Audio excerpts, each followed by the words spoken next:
Greetings, I'm Tom Gilson. I'm an author, I'm a senior editor with The Stream at stream.org, I blog at thinkingchristian.net, and I'm the author and host of this material, the Stand Strong Apologetics series. If you're coming to this via YouTube, you might want to know where its primary location is, where to find the rest of the series. It's at spiritualreadiness.org, and you'll find a link for it, the Stand Strong Apologetics course. For those who are coming to this video through the course, you have covered an awful lot of ground getting to this point, doing all the reading that's in the session for this. And I trust it's made sense to you and even been some encouragement. I'm producing this video from home during the coronavirus lockdown, so this lesson covers some very real and present concerns. No one knows at this point how this is going to come out, or when, or even if though you were watching this on some future date and you're looking back on it and you're saying, wow, that came out better than anyone expected, even if the best case scenario proves to be the case as you look back on it from that future date, you and I are still going to face evil. We're still going to face suffering. It's always a very real and present concern.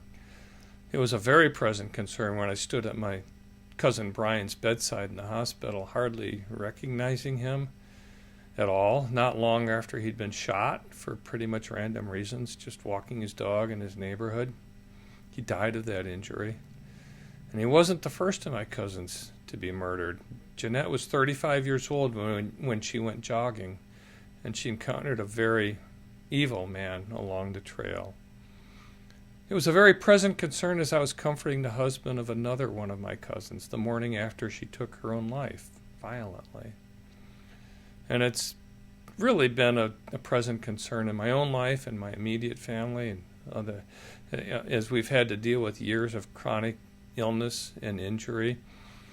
So, forget coronavirus. We've all got hard stories. We've all got to deal with the one great, unavoidable question. How can a good God allow this? And yet that question will rise to the surface more often now and for the foreseeable future because of the virus. I expect, and you should expect too, that many of us will have friends and coworkers and family members asking us, how could God have allowed this? I thought Christians said he was good. And I can't emphasize strongly enough just how crucial it is that you not fumble for your answer at that moment. The question is very likely coming from someone who's either spiritually open and your answer could help lead them toward Christ, or else someone who's spiritually vulnerable and your lack of an answer could lead them away. This is part of our responsibility as believers, to explain what we believe and how we can keep on believing it even when there are challenges to that belief. Come to think of it, if you're not sure how you'd answer the question, what will you do when you start asking it yourself?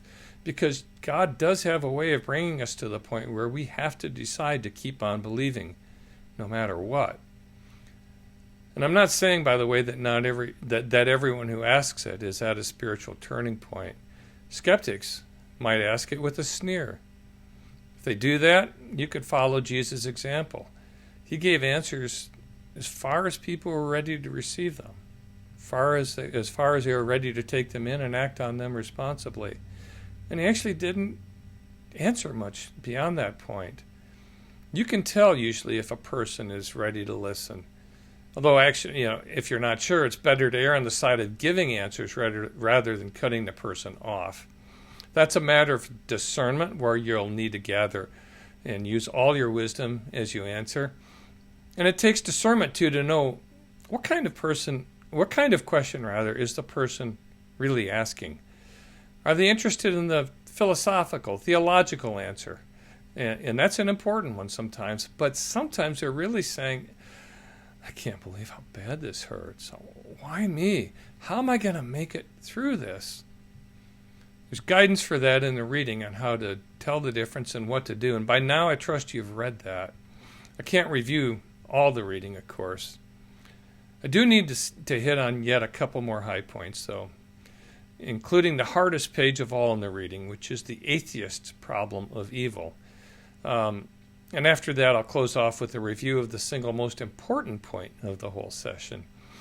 Atheists do have a problem with evil. It's that their worldview, for those who believe that matter and energy are all that really exist in reality, that is, their worldview doesn't have room for either good or bad, or for right or for wrong, or for evil.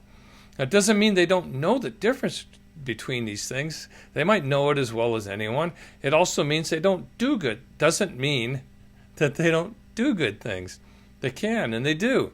No, their problem comes when you ask them, what is evil? As in, how do you explain the concept? I've debated this with materialist, naturalist atheists many times. Those are the atheists, like I mentioned, who believe that matter and energy are all there is. And they're the majority of atheists. And they can't find, I've learned, they can't find a home in their worldview for a solid explanation of what makes evil evil.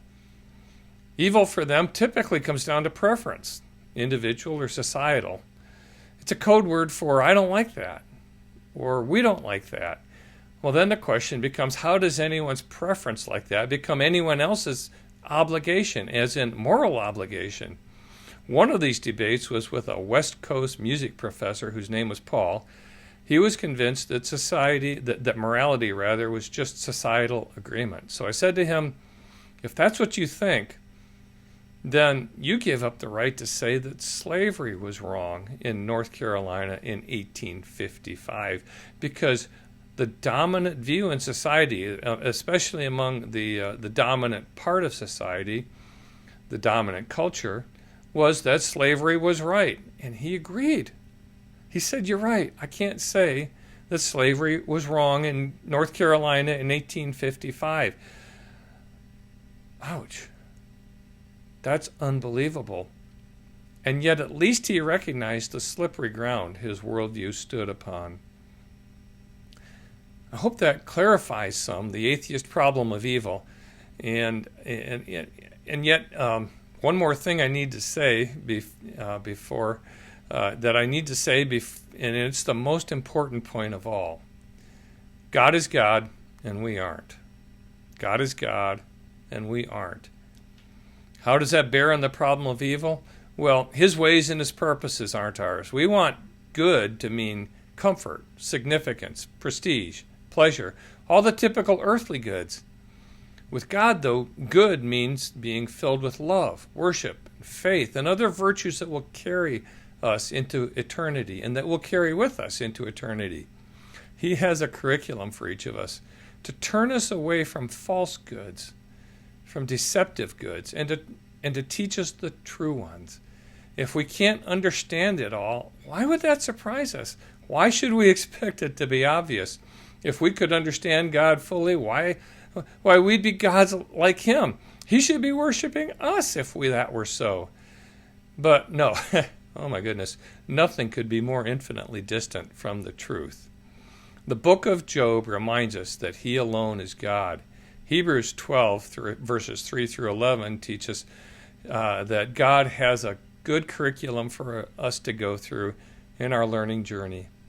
He's still a good God, an infinitely good God.